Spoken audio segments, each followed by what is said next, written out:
இன்றைக்கி இந்த கோவை டேஸ்டி கிச்சனில் நம்ம பார்க்க போகிறது முயல் கறியில் நல்ல காரசாரமான பெப்பர் ரோஸ்ட்டு தாங்க. இது வரைக்கும் நீங்கள் முயல் கறியை சாப்பிடாதவங்களா இருந்தால் இந்த ரோஸ்ட்டு சாப்பிட்டீங்கன்னா கண்டிப்பாக முயல் கறியை சாப்பிட ஆரம்பிச்சிருவீங்க. அவ்வளவு சூப்பராக இருக்குங்க. வாங்க ஃப்ரெண்ட்ஸ், எப்படி செய்கிறதுன்னு பார்க்கலாம். இந்த ரோஸ்ட்டு செய்யறதுக்கு ஒரு 1/2 கிலோ பக்கம் முயல் கறி எடுத்துருக்கேங்க. அதை நல்லா உப்பு மஞ்சத்தூளெல்லாம் போட்டு நல்லா கழுவி எடுத்து வச்சுருக்கேன். இனி அதில் ஒரு 1/4 டீஸ்பூன் அளவுக்கு மஞ்சத்தூள் போட்டுக்கலாம். ஒரு 1/2 டீஸ்பூன் பக்கம் மிளகு, அதை தட்டி போட்டுக்கலாங்க. ஒரு 1/2 டீஸ்பூன் பக்கம் சோம்பு, அதையும் நம்ம தட்டி போட்டுக்கலாங்க. இனி ஒரு கைப்பிடி அளவுக்கு கருவேப்பிலையும் போட்டு ஒரு 1/4 கப் அளவுக்கு தண்ணி ஊற்றி நம்ம குக்கரில் வேக வச்சுக்கலாம். கொஞ்சமாக உப்பையும் போட்டுக்கலாங்க. முயல் கறி பார்த்துட்டிங்கன்னா சீக்கிரமாக வெந்துடும். அதிக விசில் நம்ம விட வேண்டாம். கறி வேகிற டைமில் ஒரு மண்சட்டி எடுத்துருக்கேங்க. உங்களுக்கு எந்த சட்டி வேணுமோ அந்த சட்டி எடுத்துக்கலாம். இரும்பு சட்டி இருந்தால் இதை விட ரொம்ப பெஸ்ட்டாக இருக்கும். நம்ம ரோஸ்ட் பண்ணும்போது ஃப்ரை பண்ணுறதுக்கெல்லாம் இரும்பு சட்டி தான் பெஸ்ட்டாக இருக்கும். இனி அதில் ஒரு 2 டேபிள் ஸ்பூன் பக்கம் தேங்காய் எண்ணெயை ஊற்றிருக்கேன். கொஞ்சமாக கருவேப்பிலையை பிச்சு போட்டிருக்கேங்க. 3 வரமிளகாவை இந்த மாதிரி பிச்சு போட்டு ஒரு 2 நிமிஷம் வரைக்கும் நம்ம ஃப்ரை பண்ணி எடுத்துக்கலாம். இனி அதில் 2 மீடியம் சைஸ் வெங்காயத்தை இந்த மாதிரி குட்டி குட்டியாக கட் பண்ணி போட்டுக்கலாங்க.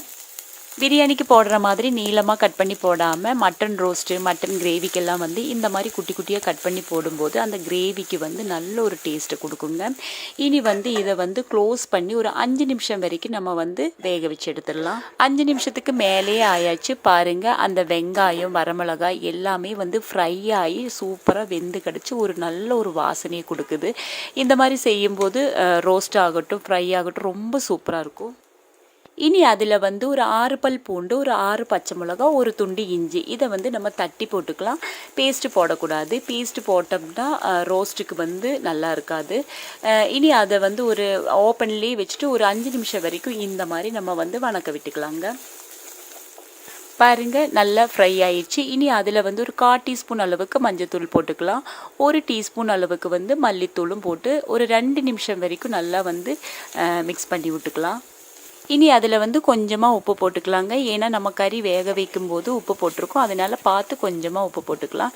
இதையும் சேர்த்து நல்லா வணக்க விட்டுக்கலாங்க. இனி ஒரு மீடியம் சைஸ் தக்காளி, அதை குட்டி குட்டியாக நம்ம கட் பண்ணி இந்த மாதிரி போட்டுக்கலாங்க. தக்காளியும் போட்டு 2 நிமிஷம் வரைக்கும் நல்லா வணங்கின உடனே ஒரு 5 நிமிஷம் வரைக்கும் நல்லா க்ளோஸ் பண்ணி சிம்மிலேயே வச்சு தக்காளியை வேக வச்சு எடுத்துக்கலாம். பாருங்கள், நல்லா வணங்கிருச்சு. தக்காளி எல்லாம் நல்லா உடஞ்சி மேலே எண்ணெயெல்லாம் தெளிஞ்சு வந்துருச்சு. இனி முக்கியமாக நம்ம கவனிக்க வேண்டிய விஷயம் என்னென்னா, மண்சட்டியில் செய்யும்போது சிம்மிலே வச்சு செய்கிறதாங்க நல்லது. ஏன்னா சீக்கிரமாக அடி பிடிச்சிரும். இனி வேக வச்ச மட்டனையும் போட்டு நல்லா தண்ணி சுண்டுற வரைக்கும் நம்ம வேக வச்சு எடுத்துக்கலாம். நல்லா தண்ணியாக இருக்கிறதுனால ஹை ஃப்ளேம்லேயே வச்சு பக்கத்துலேயே இருந்து இந்த மாதிரி மிக்ஸ் பண்ணி விட்டு தண்ணியை நல்லா சுண்ட விட்டுருக்கலாங்க. பாருங்கள், கொஞ்சம் சுண்டி வந்துருச்சு. இனி 1/4 கப் அளவுக்கு கட்டி தேங்காய் பால் ஊற்றிக்கலாங்க. தேங்காய் பால் ஊற்றி நல்லா ஒரு 5 நிமிஷம் வரைக்கும் கொதித்த உடனே ஒரு 1/2 டீஸ்பூன் பக்கம் சோம்பு இந்த மாதிரி க்ரஷ் பண்ணி போட்டுக்கலாங்க.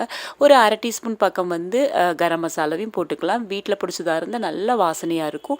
நான் வீட்டில் பிடிச்சது தான் போட்டிருக்கேன். இனி தண்ணி நல்லா சுண்டுற வரைக்கும் நல்லா இந்த மாதிரி மிக்ஸ் பண்ணிகிட்டே இருக்கலாம்.